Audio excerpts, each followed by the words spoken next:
تسنیہ میں آنی کی آواز کے ساتھ پیش ہوتی ہے۔ اب اس پہ آ جائیں، البنات الصالحات، جمع پہ آ جاتے ہیں ہم، جمع مؤنث سالم پہ۔ اس میں بتائیں کہ وسعت کے اعتبار سے سملیرٹی ہے؟ کیا سملیرٹی ہے وسعت کے اعتبار سے؟ معرفہ ہے یا نکرہ ہے؟ معرفہ۔ اچھا، جنس کے اعتبار سے دونوں کیا ہیں؟ مونس۔ دونوں مؤنث ہیں۔ اب عدد کے اعتبار سے بتائیں دونوں کیا ہیں؟ جمع۔ جمع۔ اور اعراب کے اعتبار سے؟ پیش ہے دونوں پہ۔ دونوں پہ پیش ہے، شاباش۔ اب یہاں پہ ایک نوٹ دیا گیا ہے، جو جمع مکسر ہوتا ہے نا اس کے لیے تھوڑا سا ایک رول ڈفرینٹ ہو جاتا ہے۔ مرکب توصیفی میں موصوف اگر غیر عاقل کی جمع ہو تو اس کی صفت عام طور پہ واحد مؤنث استعمال ہوتی ہے، لیکن جمع مؤنث اور جمع مکسر بھی آ سکتی ہے۔ ابواب مفتوحۃ، دروازے کھلے ہیں، تو اب یہ بھی ہو سکتا ہے کہ ابواب مفتوحات، یہ بھی ہو سکتا ہے، لیکن زیادہ تر جو استعمال ہوتا ہے نا وہ اسی طرح سے ہوتا ہے کہ غیر عاقل کے ساتھ اس کی جو صفت ہے وہ واحد مؤنث آ جاتی ہے۔ ایام معدودۃ، قرآن میں آپ نے پڑھا ہے ایام معدودۃ؟ رمضان کے بارے میں آتا ہے ایام معدودۃ، دن ہیں گنے چنے۔ اشہر معلومات،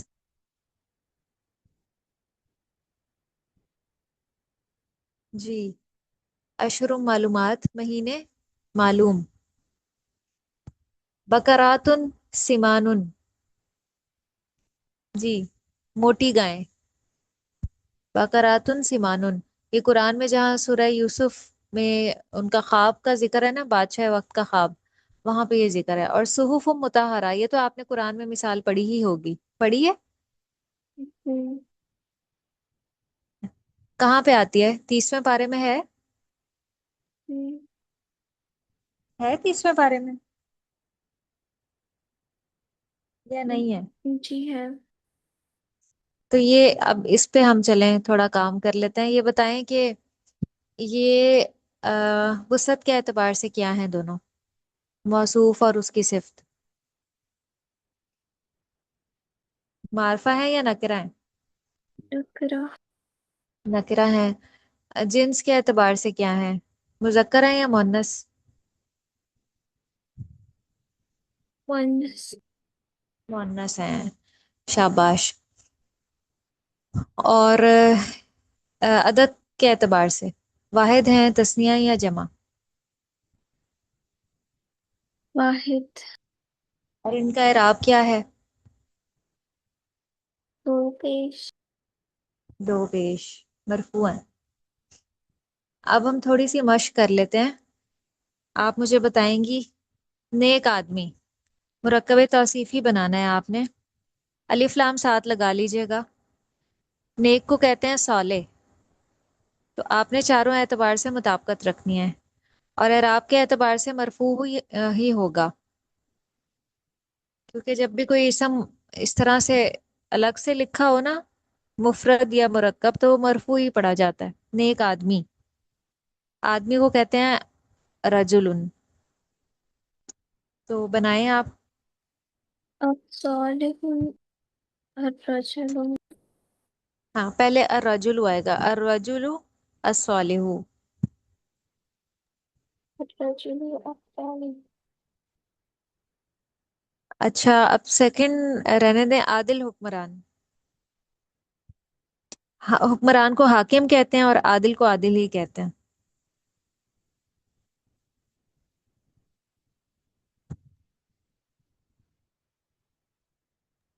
حکمران کو کیا کہتے ہیں؟ حاکم، العادل۔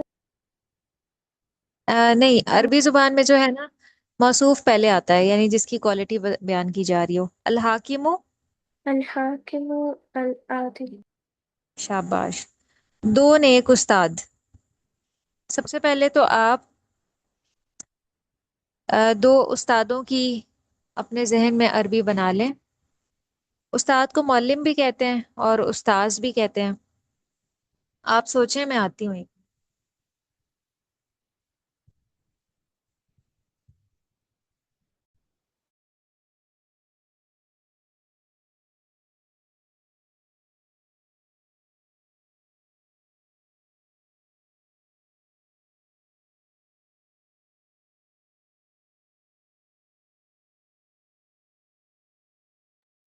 جی، کیا بنے گا؟ المعلمان، شاباش، معلمانی۔ اور نیک کے لیے صالح ہوگا، اس کی بھی تسنیہ بنا لیں۔ المعلمان الصالحان، شاباش۔ اس کو عربی میں کہتے ہیں مرکب توصیفی۔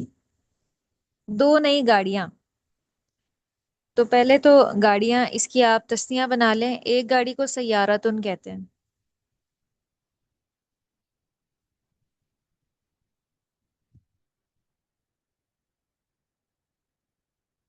دو گاڑیاں،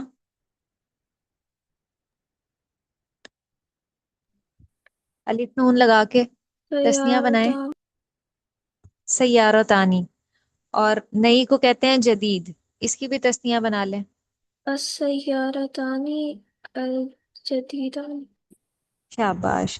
نیک عورتیں، عورتوں کو نساء کہا جاتا ہے، نساء ان۔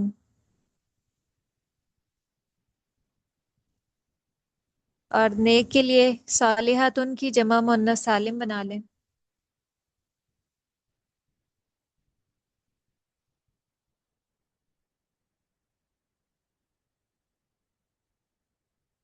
نکرہ ہی بنا لیں دونوں کو نا، نکرہ بنانا آسان ہے۔ نساء صالحات، ٹھیک ہے، نساء صالحات۔ کھلی کھڑکیاں، کھڑکی کو نوافذ کہتے ہیں، کھڑکیاں۔ اور کھلی مفتوحہ، تو یہ غیر عاقل کی جمع ہے، تو اس کے ساتھ اس کی صرف واحد مؤنث لگائیں۔ النوافذة، نوافذ النوافذ مفتوح، جی، مفتوحة، نوافذ مفتوحۃ، کیونکہ ہم نے پڑھا کہ غیر عاقل کی جمع کے ساتھ صرف واحد مؤنث آتی ہے۔ خوبصورت گھڑیاں، گھڑی کو ساعتن کہتے ہیں۔ ساعتن سے آپ اس کی جمع بنا لیں، گھڑیاں، یعنی جمع مؤنث سالم بنا لیں الف تا لگا کے۔ ساعتان ساعتان، ساعتن جمیلتن، ساعتن جمیلتن۔ ساعات جمیلة، ہاں جی، کیونکہ گھڑیاں ہیں نا، جمع ہے، اس لیے ہم ساعتن بنا رہے ہیں۔ اور جمیلتن ہم نے کیوں کہا؟ کیونکہ غیر عاقل ہے اور اس کے ساتھ جو صفت ہے وہ واحد مؤنث کی آتی ہے۔ ایسا عمل جو مقبول ہو، عمل مقبول، عمل مقبول۔ اچھا لڑکا،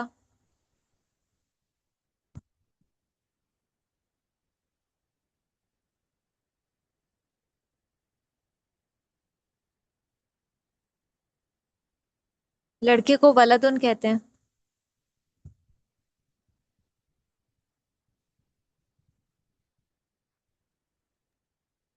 جی، کیا بنے گا؟ پہلے لڑکے کی عربی بنا لیں۔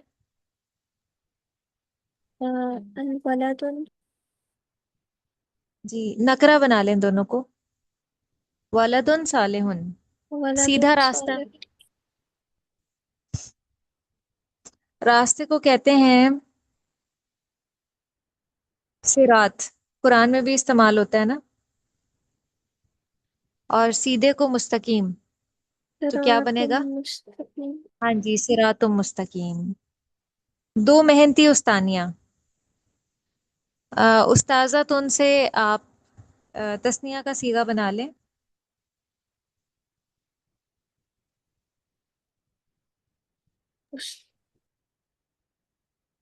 استاذہ استاذتان، تانی، ہاں جی، اور مجتہدن ہوتا ہے محنتی، اس سے بھی تسنیہ کا صیغہ بنا لیں۔ استاذتان مشک